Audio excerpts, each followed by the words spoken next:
Hello student, welcome to GATE IES PSU mentor. ये हमारे GATE lecture series का fourth segment है। तो इसमें जो डिस्कशन होगा that will be about unit impulse function और डायरेक्ट डेल्टा फंक्शन। फाइन। तो see now the first question is why we are studying this. इसका क्या जरूरत पड़ा। तो मैंने आपको पहले बताया भी यार, अगर मेरे पास कोई फंक्शन में वेरिएशन किसी इंफॉर्मेशन को कन्वे कर रही है तो वो मेरे पास क्या बन जाएगा, सिग्नल। फाइन। तो अब देखेंगे हम कि जो यूनिट इम्पल्स फंक्शन हम डिफाइन करेंगे, क्या वो मुझे एक्चुअली में कोई इंफॉर्मेशन कन्वे करने का कैपेबिलिटी है कि नहीं है, राइट। तो लेट अस सी सम फिजिकल फेनोमेना। हम कुछ फिजिकल फेनोमेना को स्टडी करते हैं जो रियल वर्ल्ड में हैपन होते हैं। आप लोग यूजुअली देखते हो a very large amount of force acting for very small duration. कहीं ना कहीं ये इसको फॉलो कर रहा है भी। ये आपका पॉइंट ऑफ एक्शन है जहां पे आप फोर्स अप्लाई कर रहे हो, और कितने अमाउंट का है, very large amount of force. और कहां पे एक्ट कर रहा है, for very very small duration. You can see at t is equal to zero only. Practically थोड़ा सा डिस्ट्रीब्यूटेड है but ideally concentrated totally at the point of action जहां पे आप उसको एक्ट कर रहे हो। सिमिलरली वोल्टेज स्पाइक्स, आप यूजुअली बात करते हो डिस्टर्बेंसेज इन इलेक्ट्रिकल सर्किट्स। कुछ रैंडम सी डिस्टर्बेंसेज आती है जब आप उसको ऑब्जर्व करते हो, और वो डिस्टर्बेंसेज कुछ ऐसी होती है, high intensity magnitude voltage and current. Fine. But for very small time. उसके बाद आपने लाइटनिंग प्रोसेस के बारे में पढ़ा होगा। In lightning process it occurs for very small duration but with high intensity. आप लोगों ने इलेक्ट्रिकल सर्किट में रैपिड चार्जिंग ऑफ कैपेसिटर के बारे में पढ़ा होगा। कैपेसिटर इज चार्ज इंस्टेंटेनियसली अगर सर्किट में इनफाइनाइट और very large amount of current flow कर रहा है for very small duration, very वॉर शॉर्ट ड्यूरेशन। ठीक है। आपके पास स्मॉल डायमेंशन ऑब्जेक्ट है विद इनफाइनाइट वेट्स। तो ये सारे अगर आप फिजिकल फेनोमेना सराउंडिंग के देखोगे, अगर आपको बोला जाएगा इनको आपने मैथमेटिकली मॉडल करना है, तो आप क्या यूज करोगे अभी, कोई ऐसा फंक्शन यूज करोगे जो इस इंफॉर्मेशन को कन्वे करे।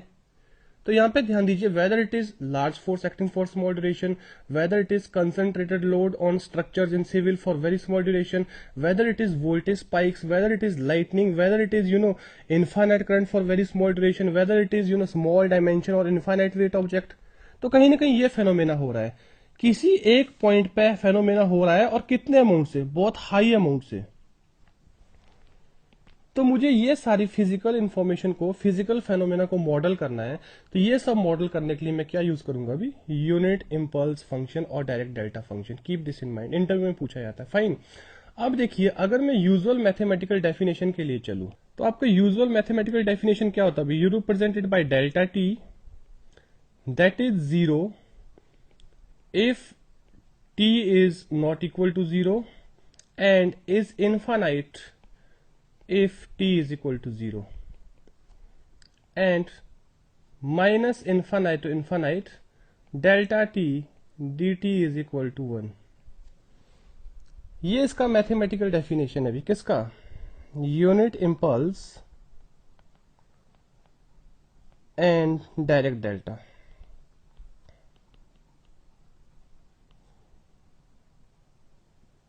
फाइन। अगर आप इसमें देखें तो कहीं ना कहीं आपका ये वाला पर्पस सॉल्व हो गया अभी। You can see at t is equal to zero, this is the point of action. ये वो पॉइंट ऑफ एक्शन है जहां पे वो फेनोमेना हैपन हो रहा है, ये पॉइंट ऑफ एक्शन है। अब जरूरी नहीं है कि हम इसको T is equal to zero लेंगे, T is equal to zero usually take as a reference.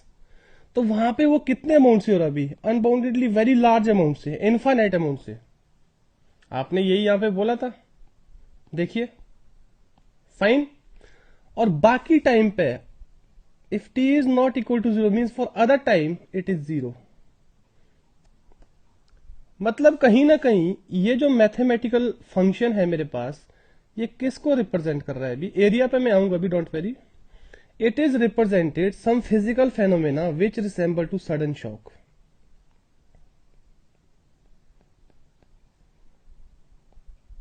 तो ये जितनी भी इंफॉर्मेशन आपने यहां पे फिजिकल फेनोमेना लिखे हैं, whether this one, whether this one, whether this one, whether this one, whether this one, एक तरह से क्या है, सडन शॉक है सारे।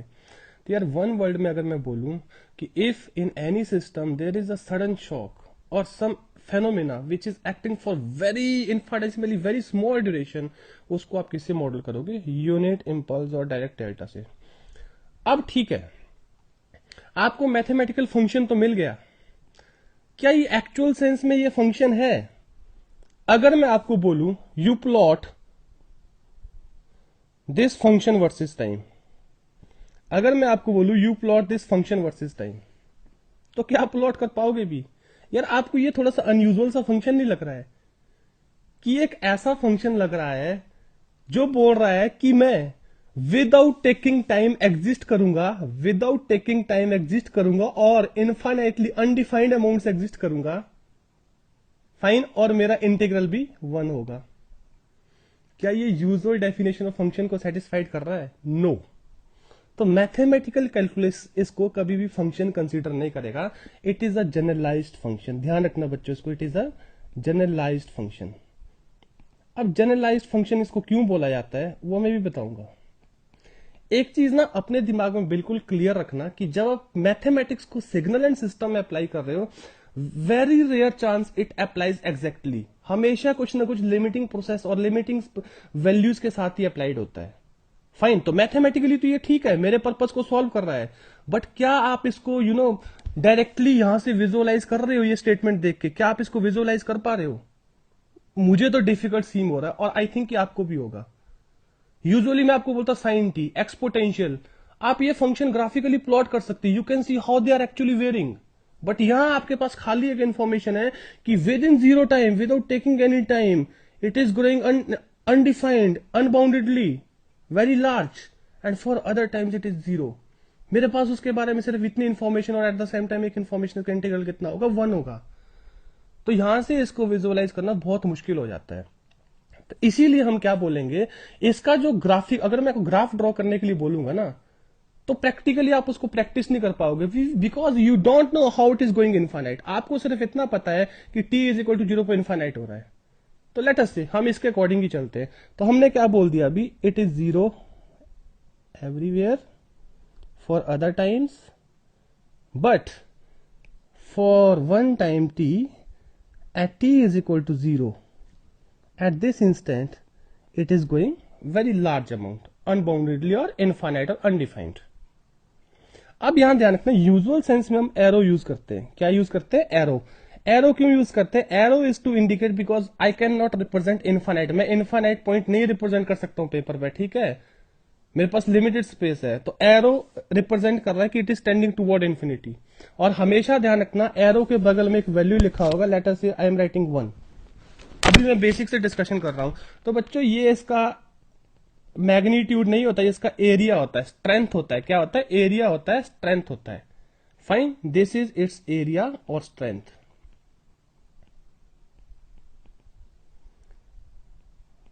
जो कितना है? 1 है।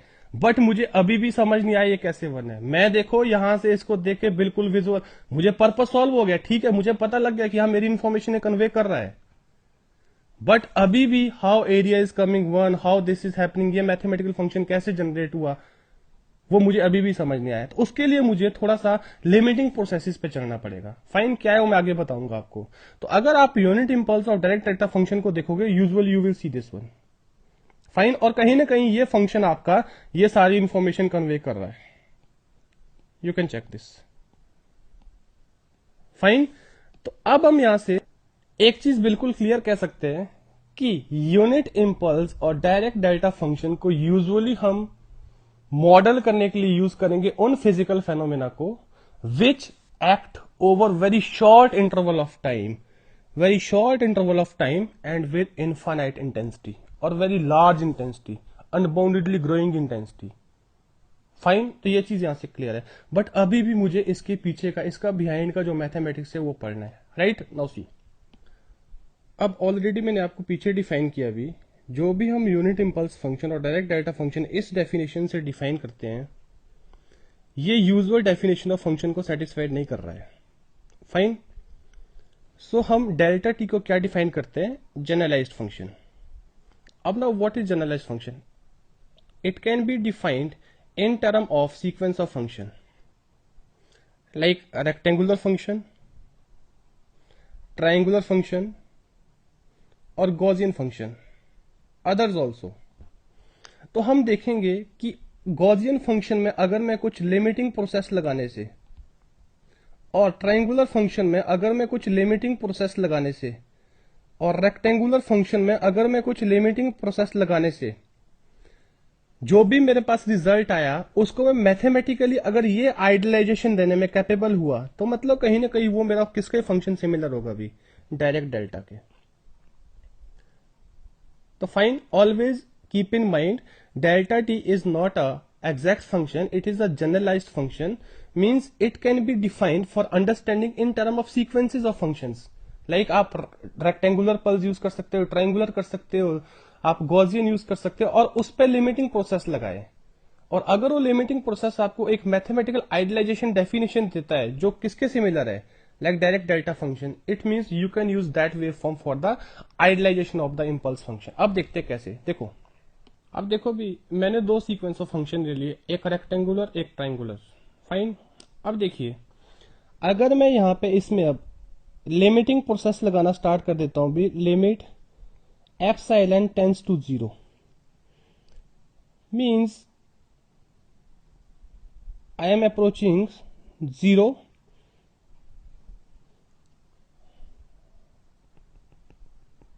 its amplitude will increase. Again I am approaching 0, its amplitude will increase. Again I start approaching more closer, increase more. Again more closer, almost near to 0,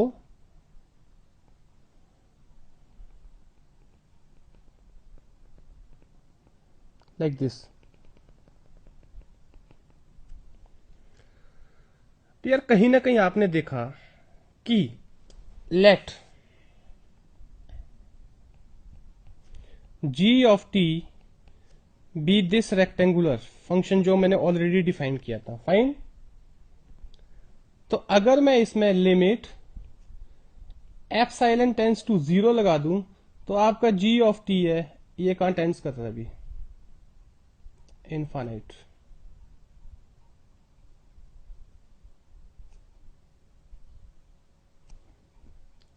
same process इसमें होगा, limit epsilon tend to 0, let us say this is x of t, तो x of t you start approaching here, you start approaching this, again you start approaching this, again you start approaching this, you start approaching towards the 0, it will be some infinite function। तो आपके पास ये भी क्या बन जाएगा अभी, infinite. तो यार कहीं ना कहीं ये किस प्रॉपर्टी को सेटिस्फाइड कर रहा है अभी, अब limit epsilon tends to 0,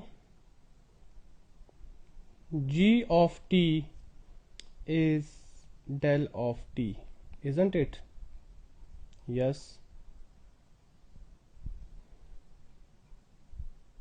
Similarly, limit epsilon tends to 0, x of t is equal to del of t। तो बेसिकली इस पूरे प्रोसेस में हमने क्या करा अभी, इस पूरे प्रोसेस में वी सी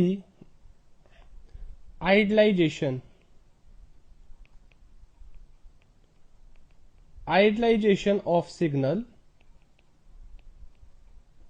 कौन से सिग्नल का बताओ, which were very large near t is equal to 0 and very small away from t is equal to 0, and very important property, has integral 1, has integral 1। तो जो आपके पास सीक्वेंस और फंक्शन इन प्रॉपर्टीज को satisfied कर रहे होंगे कि विच वर very large near to 0. This point and this point is near to 0 and having some large magnitude. Fine. And very small away from 0. Away from 0 decreasing, very small. Again very small away from 0, very small away from 0. Near to 0, these are the point near to 0, very large. And again अगर मैं इसके area की बात करूं, इसका area कितना था अभी, area is equal to 1. Calculate the area of triangle, you will get 1. इसका विड्थ कितना था, twice of epsilon.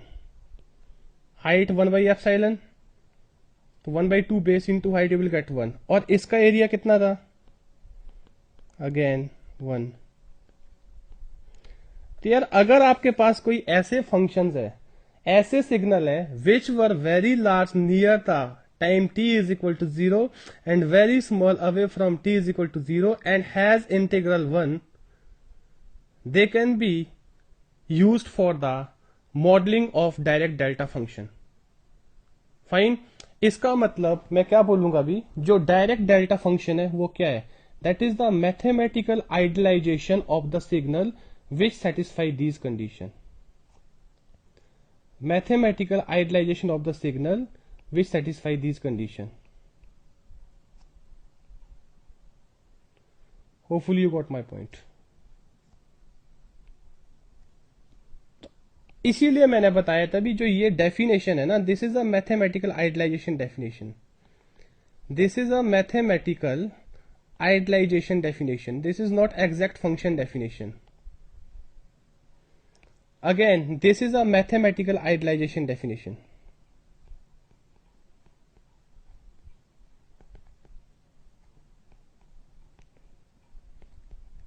Right? Now you can see how actually we can imagine, we can visualize this function. You can see here. So delta function is nothing. It is a mathematical idealization of the signal which has integral 1 and very small away from t is equal to 0 and very large near t is equal to 0, means their width and height is somewhere inversely proportional to each other, inversely related to each other. Fine. So now if someone asks you how to idealize, how to model impulse function, you can use these theories.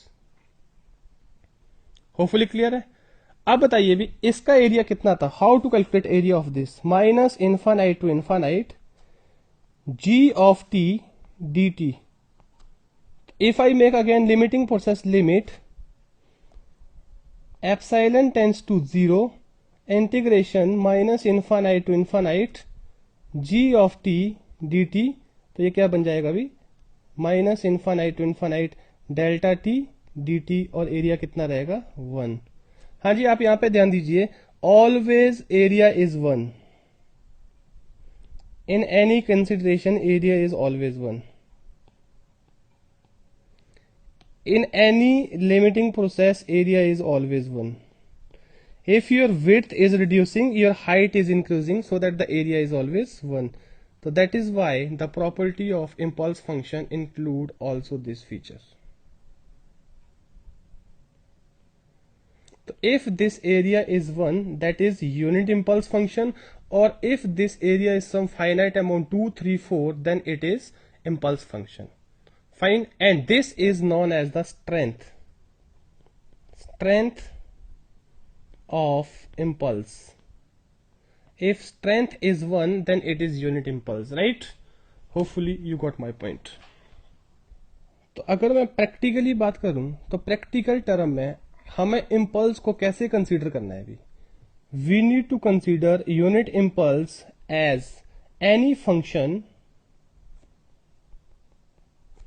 of unit area. This value is area or strength, and this arrow is tending that its value at t is equal to 0 is going infinite. So any impulse function practically can be considered as of unit area concentrated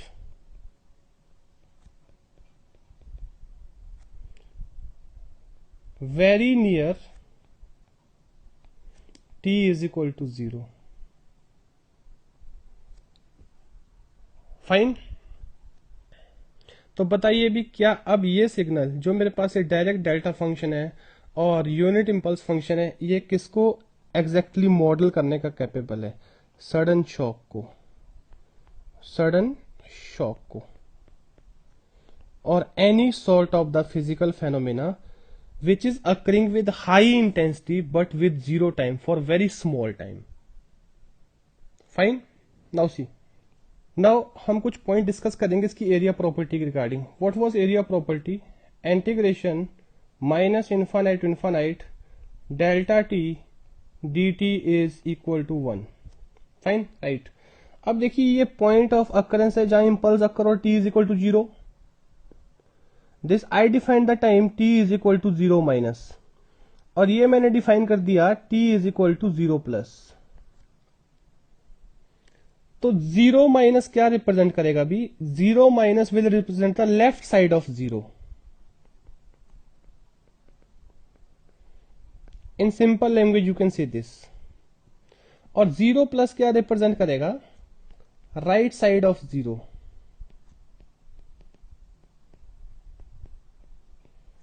fine.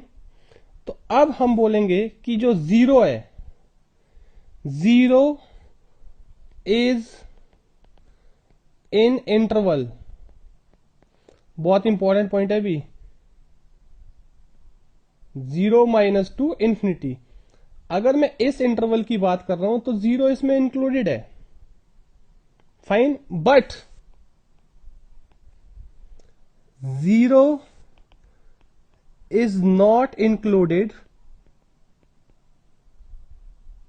in interval 0 plus 2 infinite। Very important point. तो इसका मतलब क्या है भी, यहां पे ध्यान दीजिएगा ना। सी, इसका मतलब if someone ask you find the integration 0 minus to infinite delta t d T, what will be answer? It will B 1 always, because impulse is occurring at t is equal to 0 and that instant is covered in this integration range। इस चीज का ध्यान रखना हमेशा। Fine. अगर वो पूछे integration 0 plus two infinite delta t d T, now what will be answer? Your answer will be 0। Why? Because 0 where impulse is occurring is not included in the interval 0 plus 2 infinite over which you are making the integration। तो इन चीजों का ध्यान रखना भी। अब यहां पे ध्यान दीजिए, this is the usual definition of the area under the curve of impulse. अगर मैं इसी को इस तरह से लिखूं माइनस 0 टू 0 प्लस, हाँ जी, what I wrote? 0 minus to 0 plus delta T dt, then what will be value? It will be again 1। so doesn't matter अगर आपका इंपल्स जिस पॉइंट पे अकर हो रहा है, आप इंटीग्रेशन माइनस इन्फानाइट से infinite, you know, minus infinite से प्लस इन्फानाइट कर रहे हो, there is nothing present from here to here. Fine, so no use of mentioning this. यहां से यहां भी कुछ प्रेजेंट नहीं है, तो नो यूज ऑफ मेंशनिंग। जो एक्चुअली इंपल्स अकर हो रहा है, किसके बीच में अकर हो रहा है अभी? दिस। फाइन। मैंने आपको पहले भी बताया है कि impulse we will consider any function of unit area which is concentrated very near T is equal to 0। Fine. तो that is why usual functions में आप 0 माइनस 0 प्लस को एक 0 इंटरवल लेते हो और इंटीग्रेशन हमेशा 2 फाइनाइट इंटरवल के बीच में निकलता है। बट इंपल्स के लिए this is satisfied, because impulse is any function with unit area concentrated at t is equal to 0, और ये इंटरवल उसको कवर कर रहे भी। Hopefully these point are very clear to you. Fine, तो कीप इन माइंड। तो इसका मतलब मोर एक्यूरेटली हम क्या लिख सकते हैं भी? Integration c to d delta t dt, it will turn out to be 1 and 0। और 1 कब होगा भी बताओ? जब आपका जो इंटरवल है इंटीग्रेशन का, वो किसको कंटेन करेगा? 0। Which point? The point where impulse is existing. सही है, होपफुली क्लियर ये चीज। और जीरो अदरवाइज, तो यही डिस्कशन मैंने इधर करा है अभी। यार वाइल इंटीग्रेटिंग मेक श्योर कि जिस रेंज में आपको इंटीग्रेशन पूछा है उस रेंज में आपका वो इम्पल्स एग्जिस्ट करे, तभी आपके पास फाइनाइट वैल्यू 1 आएगा एरिया अंडर द कर्व। समझ आ रही बात? अगर वो इम्पल्स ही उस इंटरवल के अंदर एग्जिस्ट नहीं करेगा तो आपने जो ओरिजिनली जैसे आपने इम्पल्स को फंक्शन को बनाया था, जब वो फंक्शन जिसे बनाया है वही उस रेंज में नहीं आ रहा है, तो आप कैसे एरिया अंडर द कर्व 1 ले सकते हो? इसीलिए मैंने यहां पे बताया कि जो मेरे पास ये सी एंड डी है, इसका रेंज ऐसा होना चाहिए कि C should be less than 0, D should be greater than 0। वो इम्पल्स उस रेंज में आना चाहिए। फाइन। अब इसके कुछ और प्रॉपर्टीज है, you can consider these as a property. Fine. जब हम for any continuous function f of t, जब हम इसको मल्टीप्लाई करेंगे एफ ऑफ टी को किससे? इम्पल्स फंक्शन से, और यूनिट इम्पल्स फंक्शन से जो रिजल्ट आएगा that turns out to be the value of function at that point जहां पे इम्पल्स डिफाइंड है। कहां डिफाइंड है? At t is equal to 0 पे and multiplied by delta t. It means आप थोड़ा इसको और आगे सॉल्व करिएगा। See to d f of t delta t d t, this turns out to be, अब ये तो कांस्टेंट हो गया कोई factor, f of 0 that value कब? Only if again c and d satisfying this condition और 0 otherwise. So this is the second property, you can keep this in mind. Now we know this is impulse, let us do some analysis on this. Fine. So I ask you integration minus infinite to some t del of tau d tau. Fine. And provided condition that this t is less than 0. This condition I provided here on t. What will be the result? 0. Because if t is less than 0 means I am somewhere here in this region. मैंने आपको पीछे बताया भी, जब तक उस integral के अंदर वो इम्पल्स कवर नहीं होगा तो आपका आंसर क्या रहेगा? 0. This is for t less than 0. If I ask you integration minus infinite to t del of tau d tau provided this t is now greater than 0, any finite value, so what will be your answer? 1, because now I'm talking about this.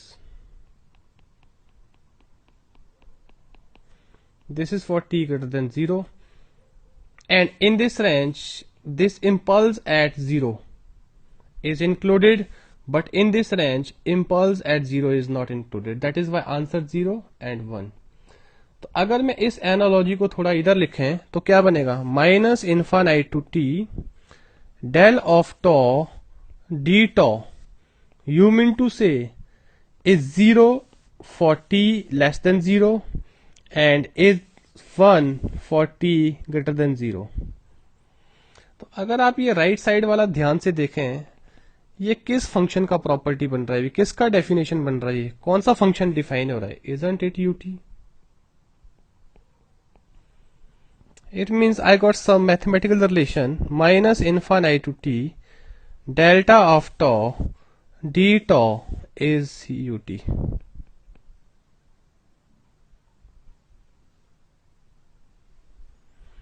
Means integration अफेक्ट, integration or integrating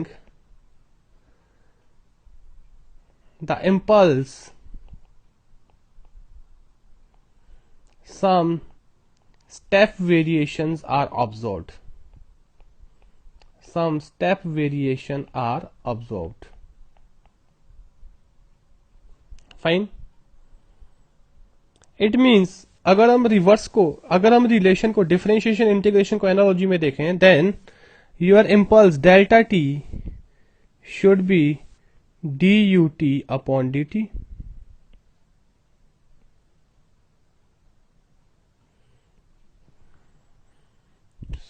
So we can say your integration of impulse is step and differentiation of step is impulse. Fine. Now see. अब देखिए, कहीं ना कहीं जो मैंने ये analysis करी, यहां से मुझे एक चीज तो क्लियर हो गई है कि वी कैन से अगर हम इम्पल्स को इंटीग्रेट करेंगे तो अपने पास स्टेप आएगा, और वाइस वर्सा मैथमेटिकल कैलकुलस के अकॉर्डिंग अगर मैं स्टेप को डिफरेंशिएट करूंगा तो क्या आएगा, इम्पल्स आएगा. बट देखते क्या क्लासिकल मैथमेटिक्स इन डेफिनेशन को अलाउ कर रही है, जो हमारी क्लासिकल कैलकुलस है. तो यूनिट स्टेप में आप क्या देख रहे हो, there is a jump discontinuity at t is equal to 0. Fine.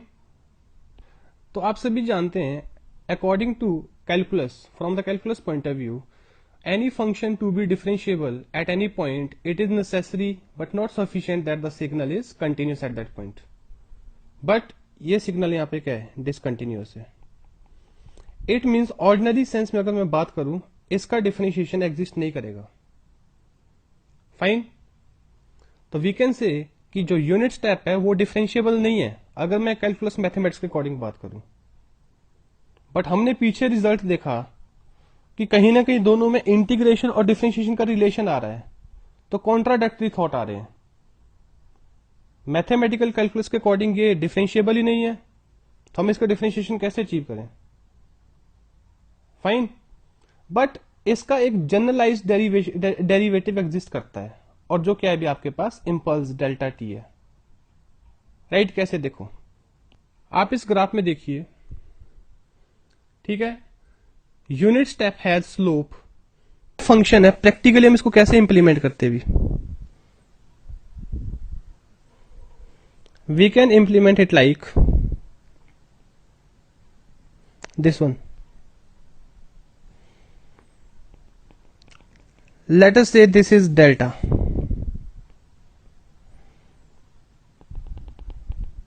and this is 1. What will be slope? 1 upon delta, and this pulse I defined u delta t. अगर मैं आपसे पूछूं, दिस इज लेट अस से x of T, what will be D x t upon d T. So it will be somewhat like this shape. Hopefully clear. Slope 0, so this entire part will be 0. 0, this entire part will be 0. Slope of 1 by delta, तो this value will be 1 by delta. जो slope होगा उसका क्या आ जाएगा, magnitude आ जाएगा. Right. Now क्या मैं इस पे अप्रोक्सीमेशन लगा सकता हूं कि limit delta tends to 0 u delta t, ये कहां अप्रोच करेगा भी, जो मेरा आइडियलाइज यूनिट स्टेप फंक्शन है वहां अप्रोच करेगा. बिल्कुल आप इसको इस तरह से कंसीडर कर सकते हो. देखो ये लीजिए भी, आपने इसको 1 ही रखा. फाइन. बट आपका जो डेल्टा अब क्या हो गया, कम हो गया. फिर आप इस तरह से इसको एज्यूम कर दीजिएगा. Again assume like this, again assume like this. तो कहीं ना कहीं जैसे जैसे आप डेल्टा की वैल्यू 0 अप्रोच करते जाओगे, ये क्या बन जाएगा, आइडियलाइज यूनिट स्टेप फंक्शन. अब यहां पे भी देखो भी, अगर मैं इस डेल्टा को कम कर रहा हूं, मैं इस तरफ आ रहा हूं, टूवर्ड्स द 0 आ रहा हूं, 0 अप्रोच कर रहा हूं, ये 0 है, तो कहीं ना कहीं इसकी जो एम्पलीट्यूड होगी वो भी क्या होती जाएगी यार, इंक्रीज होती जाएगी. कुछ ऐसे शेप लेता जाएगा, कुछ इस तरह से. Hope you can understand.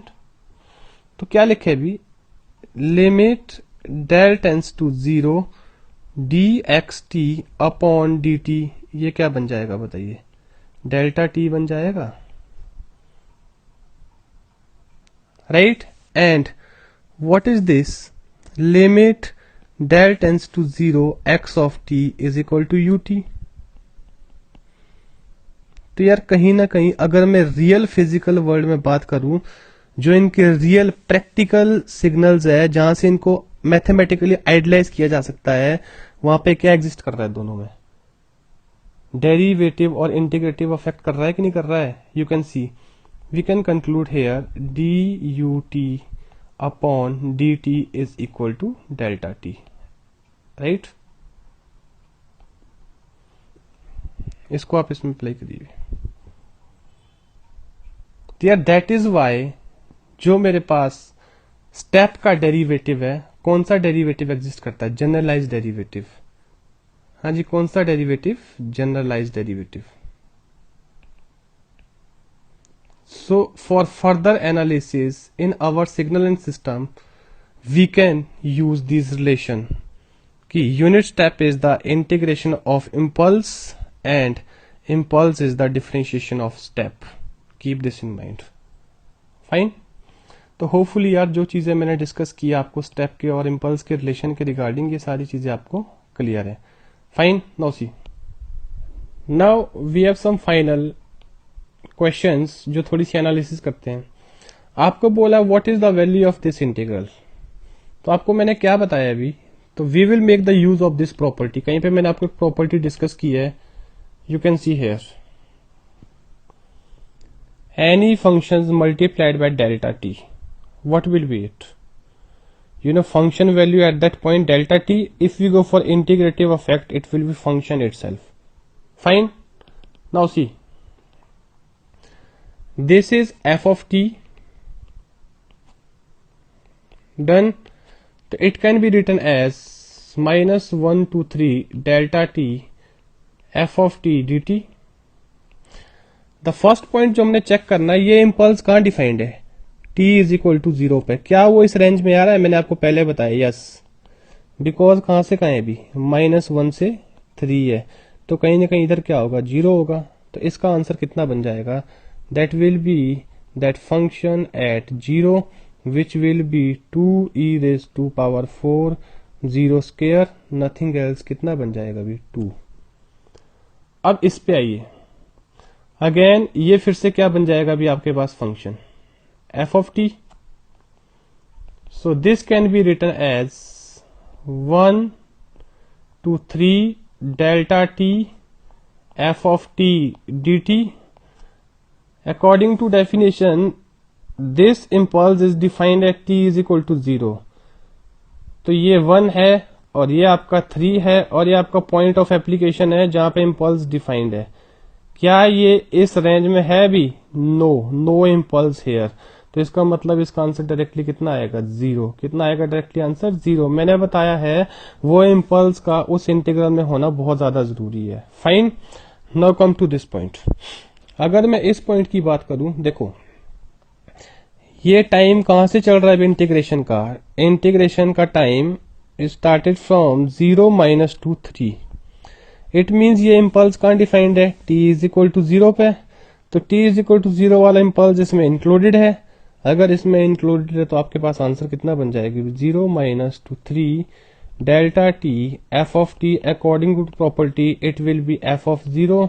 तो सब्स्टिट्यूट करिए, इट विल बी अगेन 2। तो यार इस तरह से आपने कुछ प्रॉपर्टीज को ध्यान में रखना है while solving the question. Hopefully clear है। तो यार इम्पल्स फंक्शन कैसे जनरेट किया जाता है, कैसे मॉडल किया जाता है, क्या इसकी प्रॉपर्टी है, ये सारी चीजें होपफुली आपको क्लियर है यहाँ से। फाइन। और अगली क्लास में अब इसकी शिफ्टिंग, स्केलिंग, रिवर्सिंग, वो सारी प्रॉपर्टी पे काम करेंगे। Thank you.